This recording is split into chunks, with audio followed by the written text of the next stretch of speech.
The most important person in the whole wide world is you, and you hardly even know you. The most important person in the whole wide world is you. Come on, we'll show you. Let's find out more about the things you feel and do, 'cause you're the most important person in the world to you. Hello, hello, hello, and happy Wednesday. Welcome to One4ALLisLove with Sonya Spirit, and I am Sonya Spirit. And today is a beautiful Wednesday, September 2nd, 2020. So this is the first Wednesday of the month of September, and we are already in the 9th month of the year. Not much longer to go before 2020. But there's going to be a lot of excitement in this year, too. We have an election in less than, 60 days or something close to it. Of course, we still have a pandemic. We have a failing economy. Let's see. Yeah, that's a lot. There's a lot going on. However, even though there are all of these adverse activities transpiring, it may or may not affect you. Every experience, even when we share one, we all process it differently, okay? That's why you see people complaining about folks who are pretty much oblivious to the pandemic. You know, not only are they not wearing masks, they're moving around again. You're free to move about the country. So they're moving around again. And, for the most part, like I said, some people are not worried. Some people feels like, oh, it's just a hoax. And now you can be not worried for whatever reason, and you should not be worried. But if that is your experience, then process it.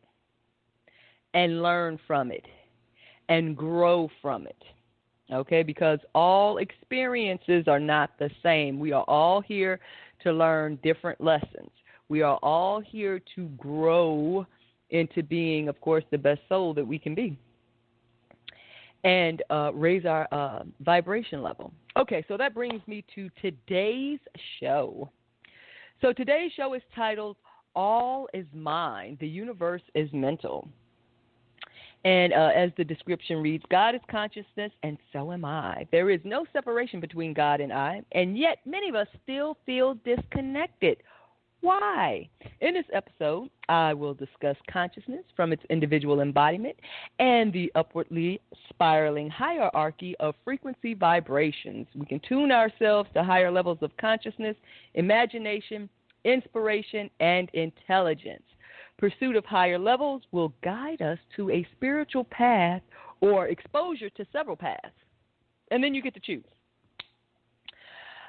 So, if I want to change in my life, if I want a change in my life, I am the one to change. I am the one to change. And I don't care what the change is.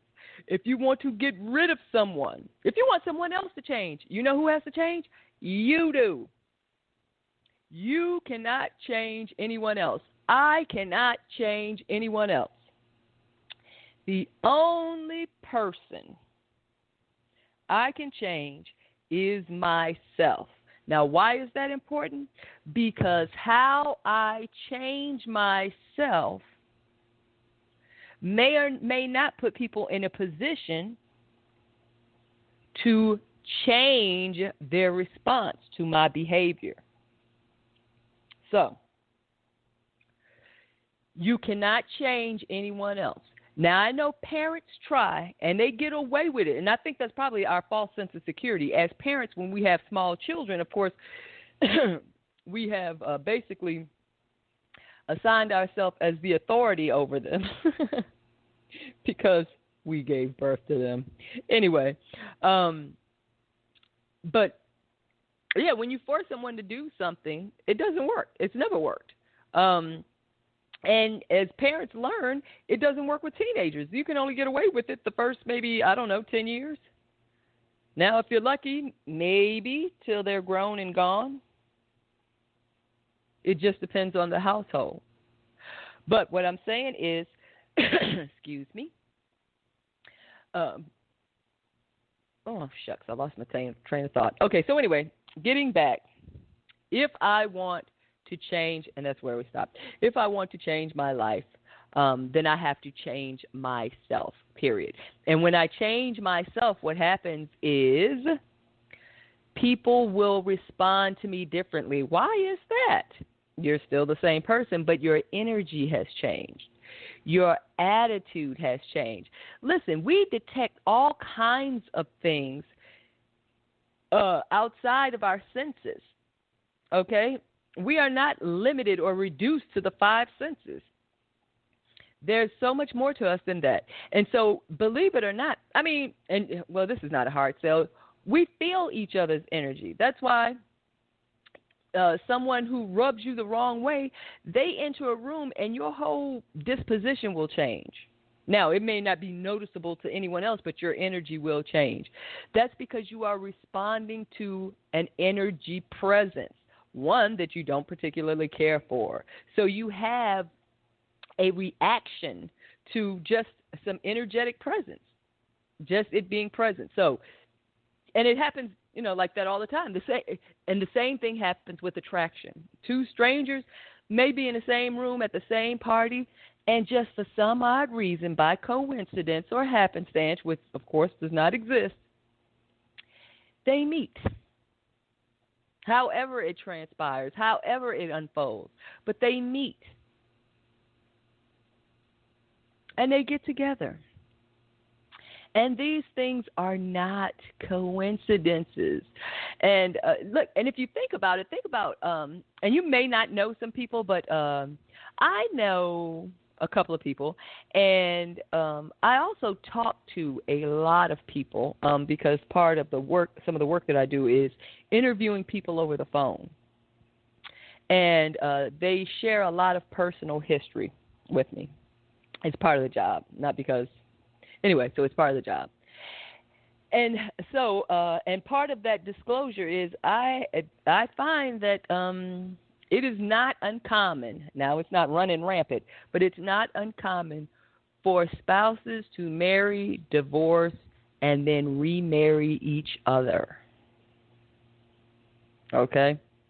And that's because of that energy. Now, the reason they can't stay together is because they haven't worked on healing themselves and knowing themselves and being better selves, so that when they do unite with someone, it's more of confluence. It's kind of beautiful. It's a transformation.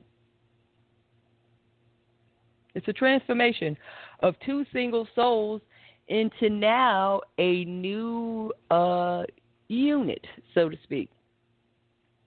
And it's not just, and I'm not talking about like legal marriage or anything like that, just two people being attracted, because marriage is a human construct, okay? It is, what's the purpose of marriage? Why would you need a license to get married? You don't need a license to have a child. Why do you need a license to choose your partner? That's insane. So anyway, but of course people do it because we've been conditioned and programmed. I mean, there's so many laws that, and if you dug them up, it would be scary. Like I think like the driver's license, it basically grants you permission to use your vehicle that you pay for, but legally it is owned by the state, I think. But so it's, I don't want to get into all that. Let's get back to the all is mind. So, yes, this is about the universal law, the first one, but this is not just about talking about the universal law. It's talking about the details, because the devil's in the details. But to understand that everything is energy, okay? Everything is energy. And within that energy is housed some degree of intelligence. Okay? And that intelligence, of course, is I call it God. Okay? Just because that's what I grew up with, God, so I'm okay with that. But I also refer to it as the absolute, the all, spirit, But it is, the one and only. So, yeah. Did it again. I think I better start taking notes so I don't lose my way. Drop some crumbs over here. Oh, nope. Speaking of notes. Okay. So all is mind. God is, spirit is mental energy. Okay, it's intelligent energy. So any words that I use, however reductionist it is, it can't possibly begin to grasp the whole the concept of God and all that it embodies or entails. So I'm using these terms loosely, and so don't get overexcited. But everything everything is God, and when you start getting to know yourself, it's easy to kind of like push back from the scene or push back from the table and kind of just observe the world as an observer. Look at it as an observer. And what do you see? And it doesn't matter what you see. It really doesn't. But as you spend more time contemplating, thinking, ruminating on concepts of nature, of God, of being present, life.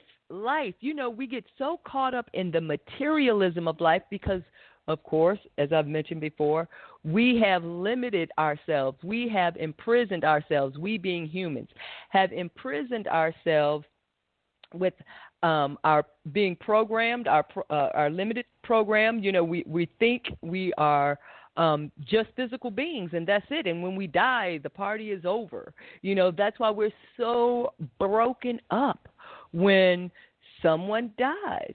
Even though we say, oh, they go on to heaven, they're in a better place, blah, blah, blah. Well, you could be in a better place here because it's all about your mind. Your mind and your heart. That's the duality of man. Okay? Because so now a lot of concepts are starting to become fluid, and I don't really like to speak on what I'm currently studying, but it's really starting to come together, and it's really feeling good, is all I can say. But what does that mean? It means I still have a lot of work to do, okay, from a personal standpoint. But getting back to the mind is all. So it would behoove you or anyone to learn or to practice to see things from different perspectives. Don't be so closed-minded. Don't be so rigid. And one of the reasons why is because, first of all, it's unnatural. There is nothing rigid about God. It's so interesting how we perceive the world, and a lot of it is just the opposite of what God is. We're so fixed on things. We don't like to change. That's the opposite of God. God is all about change and growth and spreading and creating and emanating, and what else can we manifest? God is in love with expressing, but not a vain love. So when I say in love, try not to limit yourself to man-made thinking. But yeah, that God loves that, and we should. I know I love change. I really do. I enjoy change. I often try to, I don't want to say conjure up, but I certainly be requesting adventures. And more often than not, they come. But that's because I was requesting them. Now, of course, I still enjoy adventures, but instead of, I'm working on not necessarily requesting what I desire. I am more interested in being in harmony. Okay? Because ultimately that's where we want to be. So even though, yes, as a physical human, yes, there are materialistic things that I want. But as you know, as soon as we, as humans, as soon as we possess something, the desire is gone. Because you have it. You have it. So that or you have experienced it, or you know it. And think about it, things that you have purchased, like just, I don't know, it could be an outfit or a car or a house, or you wanted to date a certain person or sleep with a certain person. And once that activity has come to pass, it has been satisfied. So our desire moves on to something else. And I'm not talking about relationships and people, because as far as relationships are concerned, we should be a little bit more stable than that. But my point is that as far as manifestation or creativity is concerned, nothing other than God itself is designed to be eternal. Nothing, as in no thing. Remember, God is everything and nothing. God is everything and no one thing. God is the only thing that is eternal. Everything else is created, maintained, or operates, and then it dissolves. It dissipates. It has fulfilled its usefulness, or maybe it outlived its usefulness. Now, if it's in harmony, it wouldn't have outlived its usefulness. It would just be a natural transition. So there are a lot of things that,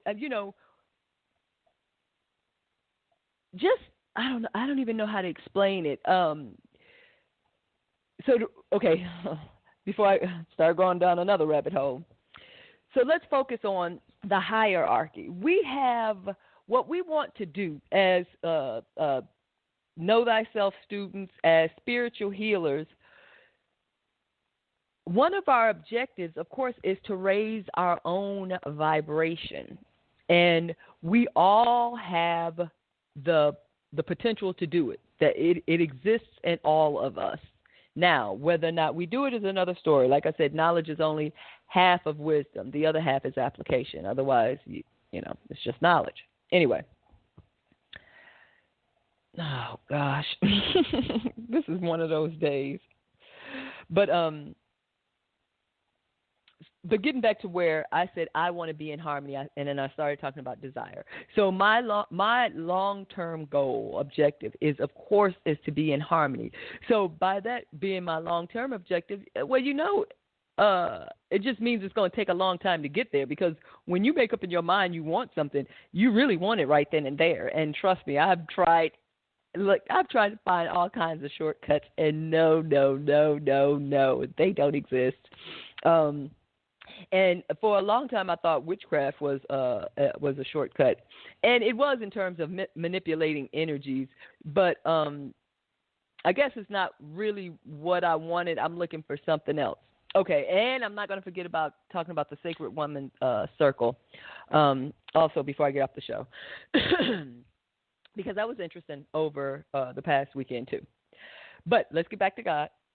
And the mind is all, and the universe is mental.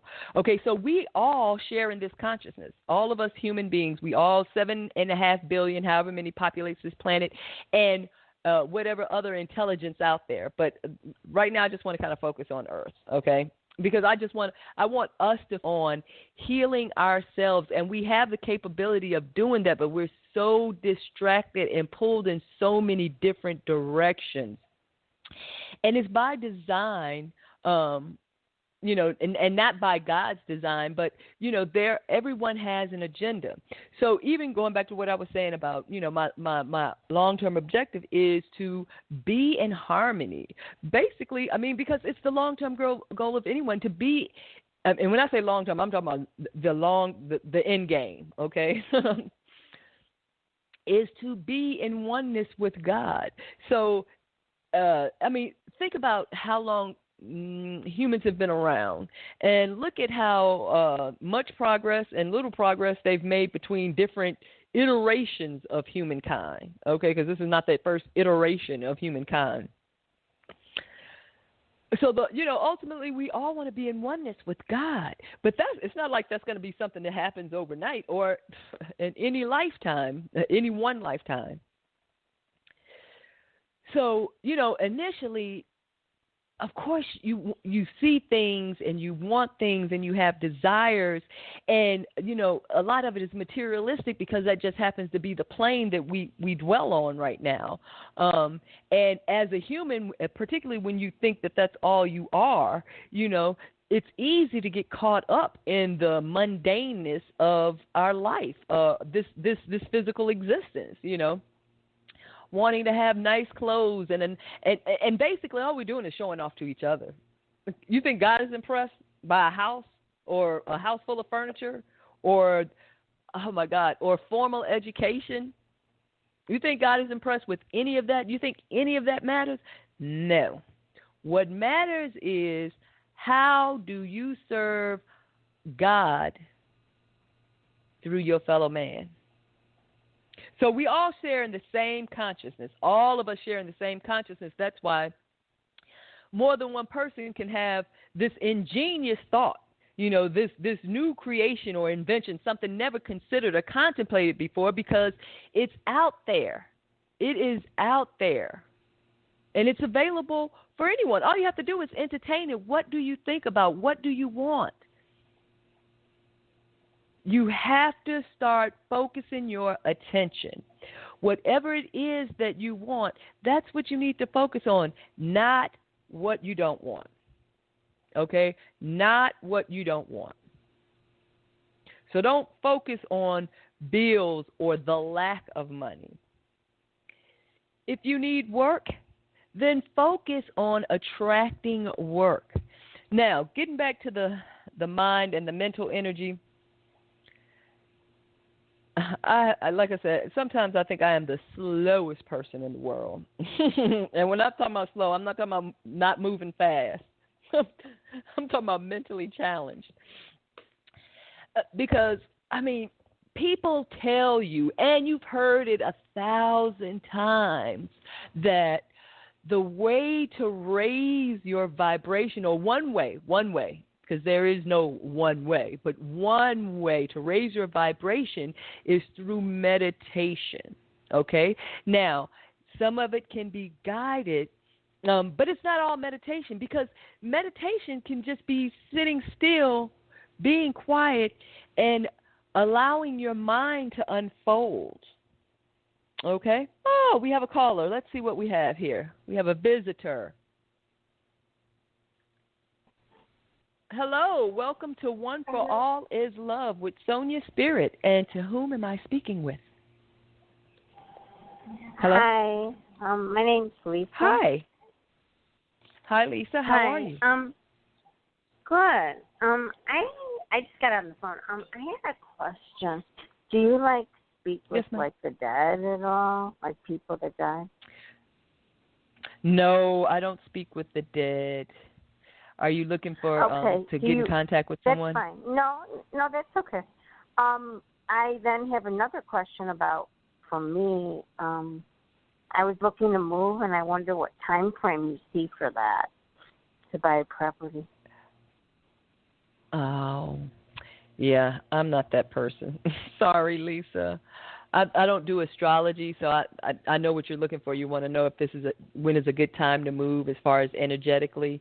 And I don't really read the energy like that what astrologically. What kind of question are you supposed to ask for you? Well, most people call me with personal questions. They may have trying to figure out what to do with a relationship, or they may ask about a job, but not necessarily. Yes, they may ask about how to juggle their life. So I have a question then about a relationship. I have a question about a relationship then maybe. Yes, so my son's had a lot of problems, and I just had to disassociate because it's gone on for years and years and years. And I just wondered if you see him, coming out of it, maybe hitting rock bottom and finally waking up, like taking ownership of his problems or of his life, or, just kind of floundering. I mean, you never know what people decide to do. Does he want to take charge of his life? I have no idea. I'm wondering what you see. But you... Oh. Well, so I'm not a seer. So I'm more like a counselor. Like, you tell me your situation, and then I can tell you, what's a good idea. He hasn't taken responsibility. It just seems like it goes on and on and on. It's always other people. And he won't. You know what I mean? Yeah. Yes. And to be quite honest, Lisa, until there is a maybe like some crisis or something, I hope it's not life-threatening, but until there's probably something dramatic that takes place, chances are he won't change, because it doesn't sound... Most people don't change. They usually have to have an incentive to change. And when I say incentive... like hitting rock bottom. Yes. Like hitting rock bottom. Right. Because, I went on for years and years and years, and nothing changed for me. And then I actually hit rock bottom, and my whole life changed. It's, unbelievable. It's just unbelievable now how good it is. But I did hit rock bottom. I actually was probably, the lowest period of my life. And that's what prompted me to change. Are you saying that with most people that's how it is, that they have to hit rock bottom?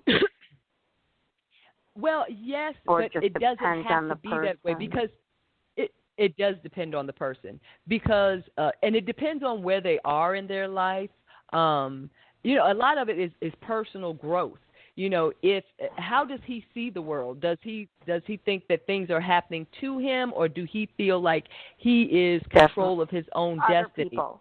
No. Other people did things to him. It's always someone else. Absolutely no ownership, just negativity and, prior addiction. I mean, it's really sad. So it's very serious. But, I can't be part of it anymore. It almost killed me. So I'm just, it's been going on for years and years, not wanting to grow up. Kind of like a Peter Pan thing, but actually worse than that. So do you think that he might go, because he did call me. I hadn't talked to him in about a year, and I told him to stay away, and that, whatever happened to me, that I could never, ever again listen to his problems. But he said, he called and said, you were such a good mom. I'm sorry for what I've done. And, me and my fiancé just broke up, and now she wants to sell the house that we bought together. I don't know, it was kind of stupid, why he bought a house with a fiancé. So they had problems. Yeah. So I just wondered, could that be rock bottom, or probably not? He said it was a really low it point. depends. If he is in love with her, it could be. If he was in love with her, it could be. But if he wasn't, then no, it's not going to really have a change on him. See, something is going to have to affect him. Now, I'm going to tell you what was good: the fact that you stop associating with him. Oh, because that let I would have died. Yeah, that let him know. Really? Okay. But that let him know too that, listen, I can no longer support whatever it is that we're doing. You know what I mean? Whatever it is. I can no longer support this. I can no longer. I told him that. I said it's hands off. I said, you were a drug addict. You've had many, many problems. You will not own it. You either have to go to emergency room or to, because he asked if he didn't ask me to solve his problem, but he said, do you have any advice? Probably no one does. I said, you need to go to either emergency room or find a therapist.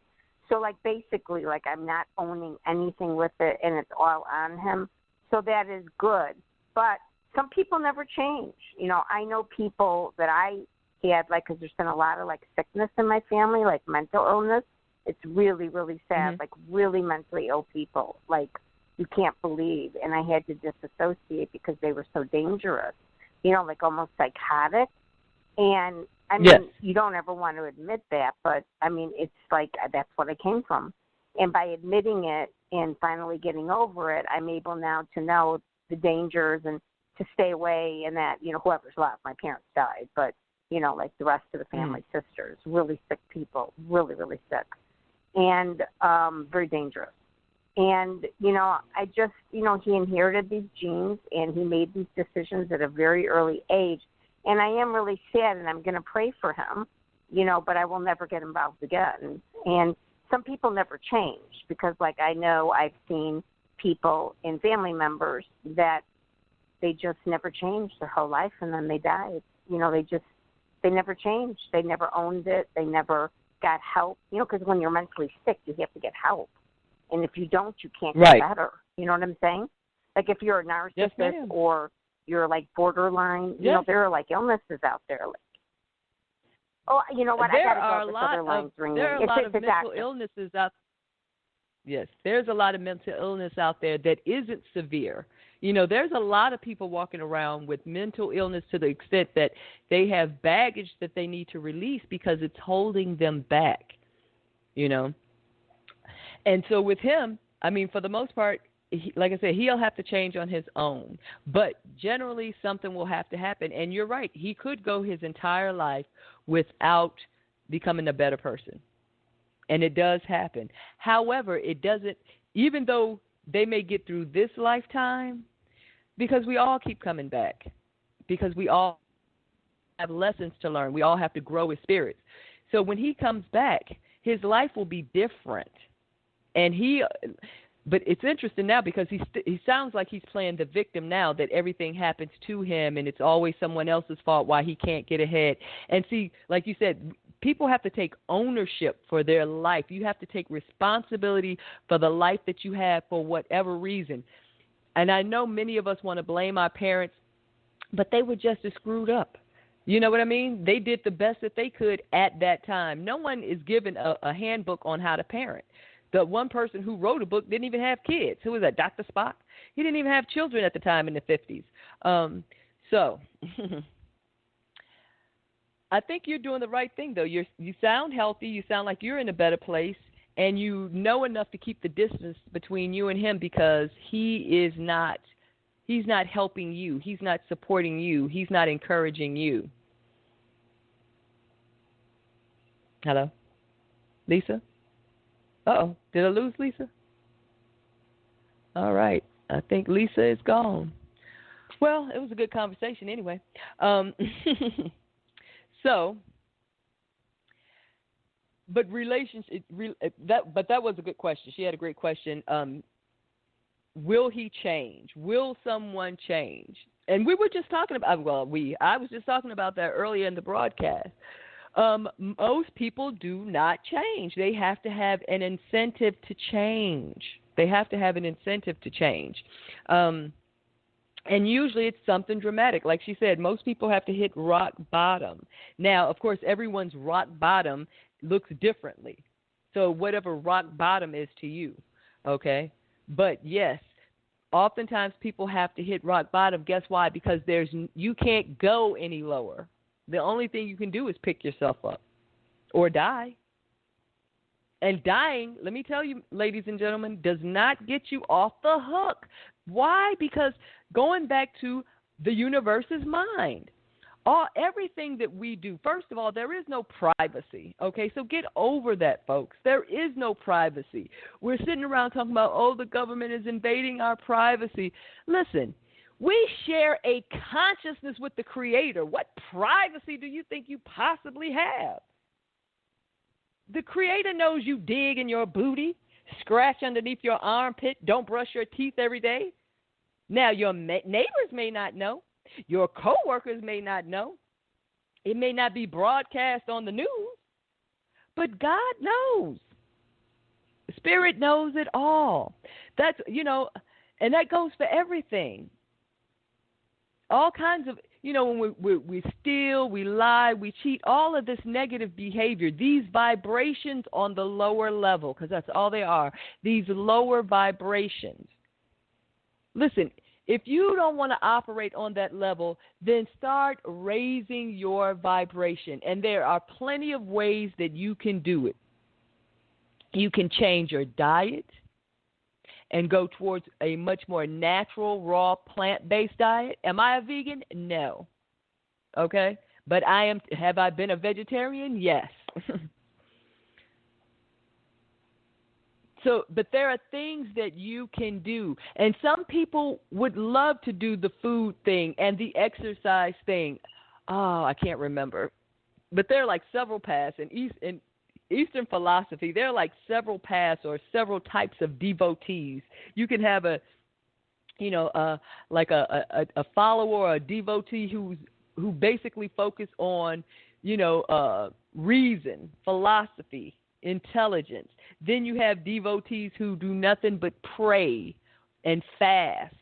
You have those who read scripture or sing and dance. These are just different ways of expressing God, okay, and being in tune and in touch with God. But so so we can't change anyone. The most we can do is we can encourage, we can help, we can support, we can nurture, we can love. We can also tough love. Tough love is being able to speak the truth, not in a I told you so or in a negative or, a derogatory, well, not necessarily derogatory, but basically talking down, in a judgmental type tone or voice. So, and an hour is never enough time. But anyway, and I'm not even close to the end yet, but it's just never enough time. Because just thinking about, the universe being, the all is mind, the universe being mental, and we're all sharing in that space. So, and actually, consciousness moves in a circular motion. Okay? Consciousness returns to itself. And when you look at at things out of space, the galaxies, everything is like circular or spherical or round. But as far as consciousness, the consciousness is like almost like a huge zero, and I say zero just because I don't know, but it's all inclusive. It's like, I can't even call it an ocean, but anyway, it's all inclusive, but it returns to itself. Think about the ripple effect when we throw a pebble into the water. You see how those beautiful concentric circles just rippling out. And even then, that's a circle. Okay. I know I'm getting excited here. And I know most people probably like, that is nothing to get excited about. But the fact that when you throw a rock or pebble into a body of water and it creates circles, okay? So the purpose of telling you about energy moving in a circular motion and consciousness being circular is because the energy always returns back to itself. Doesn't that sound like karma? So whatever energy you put out, it is coming back to you, not in vengeance, but that's just the way it operates. And all of us are in this pool, I keep thinking of a big zero, but anyway, we're all in this together. And the reason the world is in the state that it is because most of us are mentally diseased. And the news, and in the U.S., it's just horrific here. And I'm sure it's horrific in other places here, other places as well. But, for a country that just loves to laud itself as the greatest country on earth with the most horrific human rights track record, how could you possibly be the greatest country on earth just because you're not a socialist country or because you embrace capitalism, which actually exploits people's talents? But that's another story. We have to move into a consciousness of community and cooperation. The time, the era, the eon of competition is over. It's over. Listen, everything is, for the human, it is about the thought and the heart. Mind and heart energy. Mind and heart energy. Okay? So, and the mind, and it goes back to, of course, the law of gender. You have male and female energy.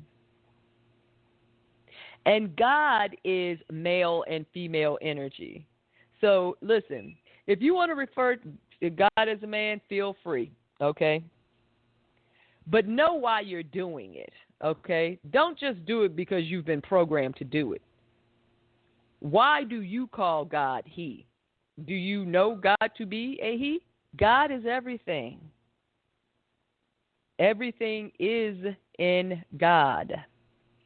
God is both male and female. That's why God is not subject to the law of polarity.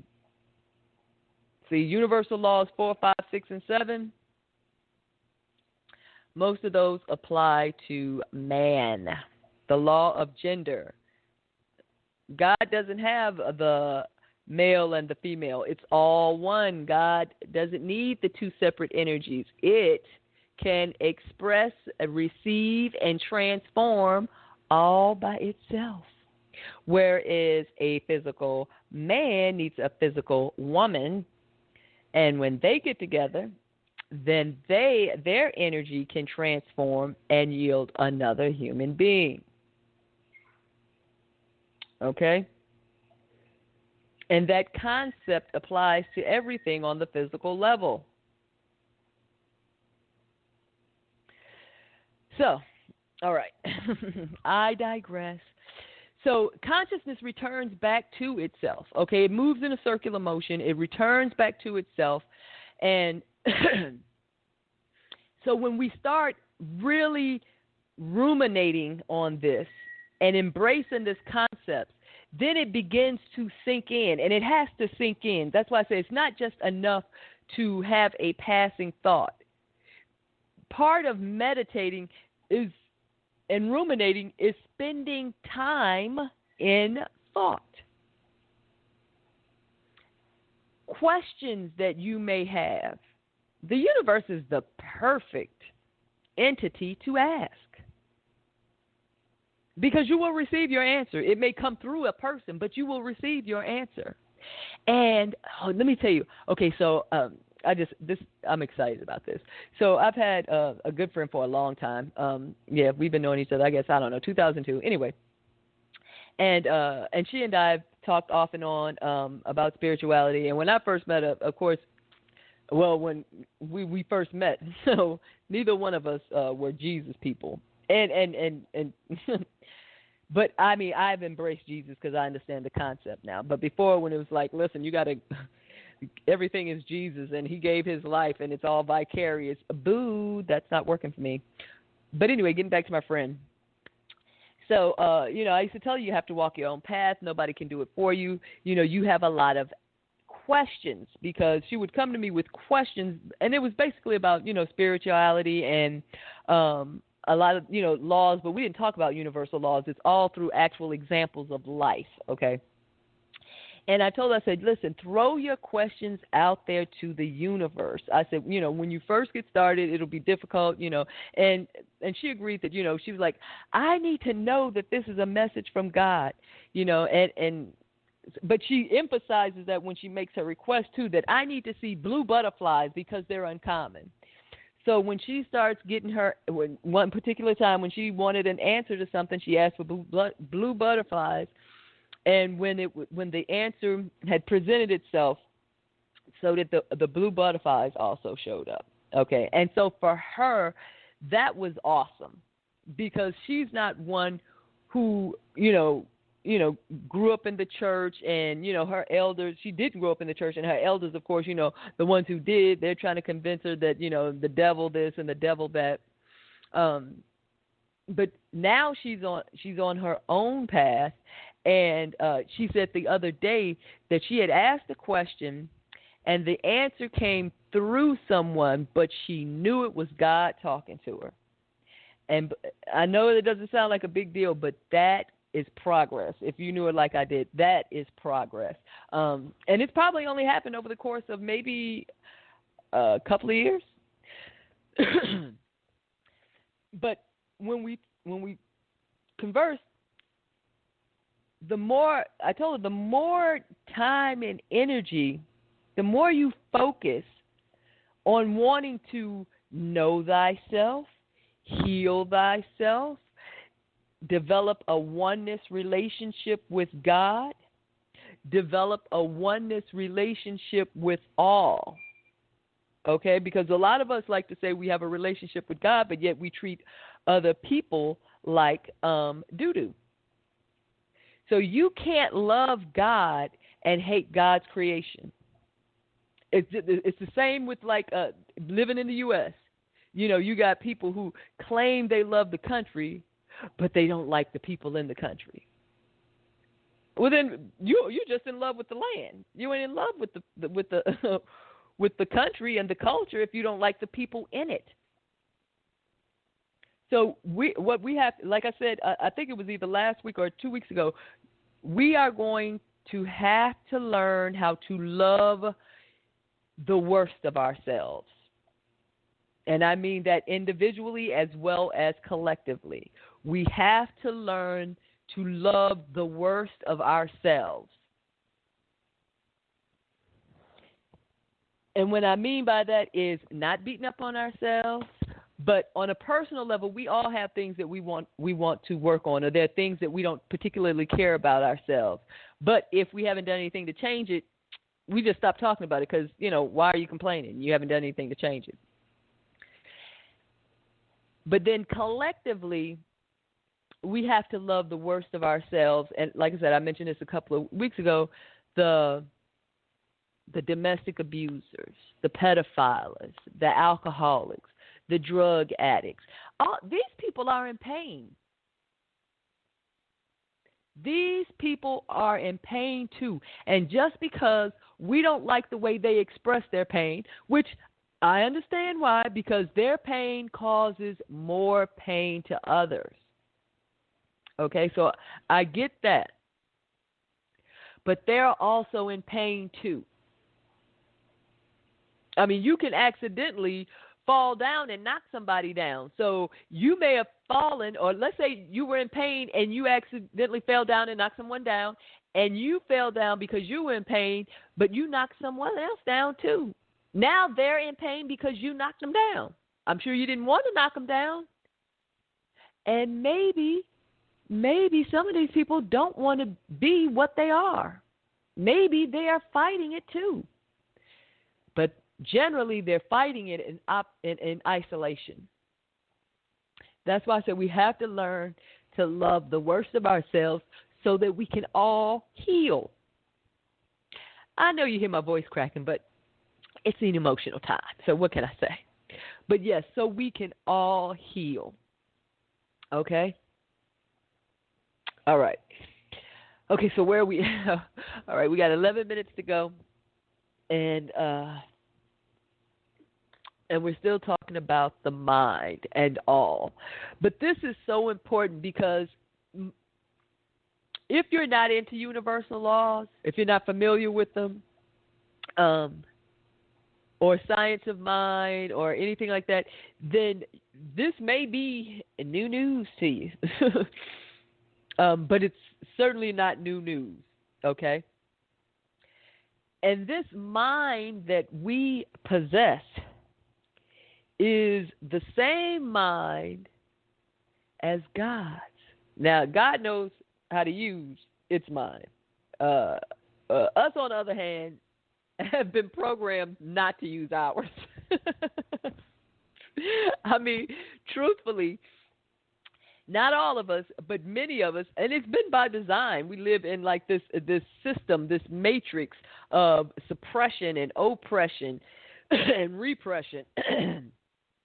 But everything is, it's about not fully expressing ourselves. I was just thinking, I was listening to a video, but just thinking about listening to an audio and thinking about how in a certain era, if you didn't worship the way everyone else did or what was socially acceptable at the time, then you would be banished or burned, incarcerated. So if you don't think the mind is a powerful thing, you ain't spending enough time thinking about thinking. The mind can create. The mind does create. The mind in conjunction, the mind is your male component of creativity. Okay, remember I told you there's the law of gender. There's a male and a female component to every creation. So the mind, and in a physical human being, the mind is your male component, and your heart or your emotion is your female component. Okay, so when your mind, your male component, gets with your heart, emotion, female component, and they are attracted to each other, guess what they do? They too get together and transform their energy into a physical manifestation. And you know what we call that? Everyday life. That's right, folks. We create our own life. So good, bad, or indifferent, whether we like it or not, the life that we have is the one that we have created for ourselves, whether we recognize it or not, okay? So that thought, along with that feeling, it's like, well, I don't think that. I don't feel that. Now, you also have programs that you've been programmed, and those programs are stuck in your heart or your subconscious. Okay, so when you come up with this great thought that I want to be a millionaire, or I want to do this, or I want to do that, or I can do this and I can do that, and if your heart says, no, we can't, then guess what happens? Nothing. However, the male can persuade the female. Okay? How so? Through repetition. That's how we learn. Remember, 21 days make a habit. It is through repetition. Practice makes perfect. It is repetition. Learning through rote is repetition. But you learn. And what you're doing is we're programming the subconscious. So for whatever negative emotion or conflict that you have, that your heart may have with your head, you can correct that if you are cognizant of it. Most of us don't even, we're not even ready to begin repairing ourselves. But there's a lot of work to do, and the first person to get the ball started is ourselves, just like Miss Lisa was saying earlier. Do I think he will change? My honest assessment is not unless there is a motivating factor. He has no incentive to change. He's not, it doesn't sound like he's on a path of betterment and self-improvement, of self-healing, of knowing himself. So if you're not on that path, then you generally won't change without incentive. And that's another reason why you would want to get on the path. Who wants to keep going through karma? You know, if you learn your lessons, some of the stuff you don't have to experience. The reason we experience is because clearly we haven't caught on. You know, you don't treat people this way. You don't behave this way. That's not a good idea. Now, you may not have known that at the time that you did it, but by the time your lesson comes around, you well aware that shouldn't have went down the way it did the first time around when you was ignorant of the concept. But now you know. Now you have grown. Okay? And that's what we have to do. So we're responsible for our growth. But as Miss Lisa was saying, there are a lot of people in the world in pain. As she was alluding to her family, they have mental health issues. She even said that she even referred to them as being dangerous. Now, they could be dangerous to themselves, but they can also be dangerous to others. And I know a lot of people are worried about their physical health, but let me tell you, your physical health is a product of your mental condition. Disease, that disorder, that syndrome, that negative condition, it's not a result of GMO.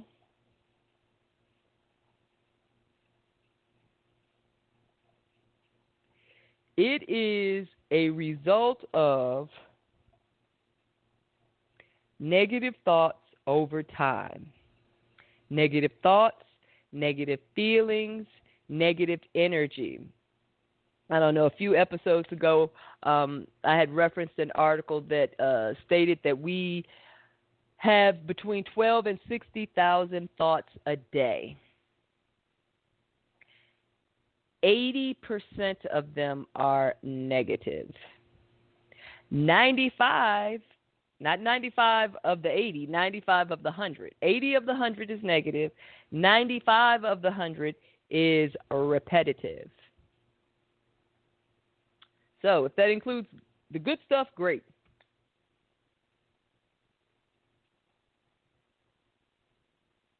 We have to be proactive with our minds.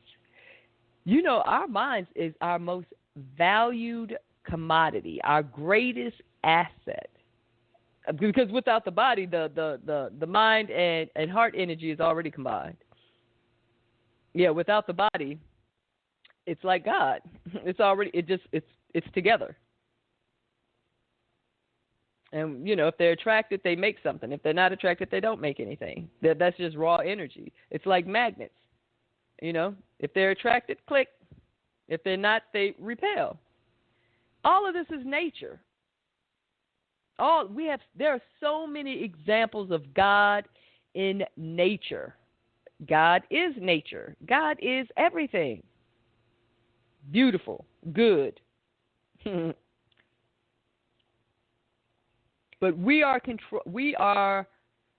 can be the authority over our energy. We have that potential power. But to tap that energy, to tap that potential, to be the authority requires dedication. It requires concentration, focus. I'm not talking about all day, every day. But yes, you have to prioritize. God should be a priority. And I'm not talking about tithes, okay?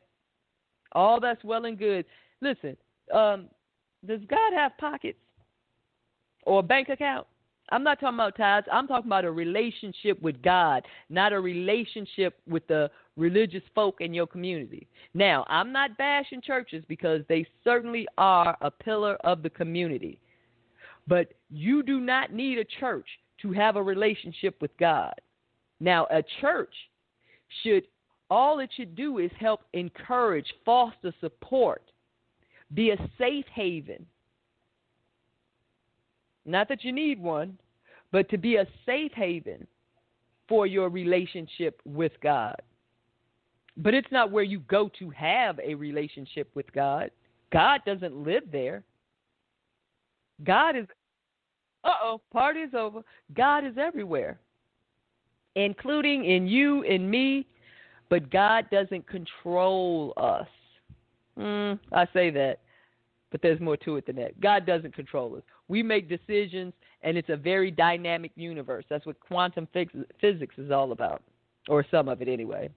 All right, 90 seconds. Ladies and gentlemen, as always, it has been a pleasure. Hopefully you guys got something out of All Is Mind and understanding how it works, and let's raise our vibration level. That is our responsibility. There are plenty of tools and techniques, but a relationship with God, ruminating, contemplating, meditating on our energy on it will help us be better stewards of the planet, of spirit. So that's what we need to do. All right, ladies and gentlemen, thank you so kindly for listening to the show, for joining the show. Thank you, Lisa, for calling in and participating. And I just want to thank everyone for being. And let's just appreciate life and each other. And love, love, love. Okay, got to go. 10 seconds. I love you. Have a great weekend. Enjoy your Labor Day weekend. And until next Wednesday, happy hump day. Bye-bye.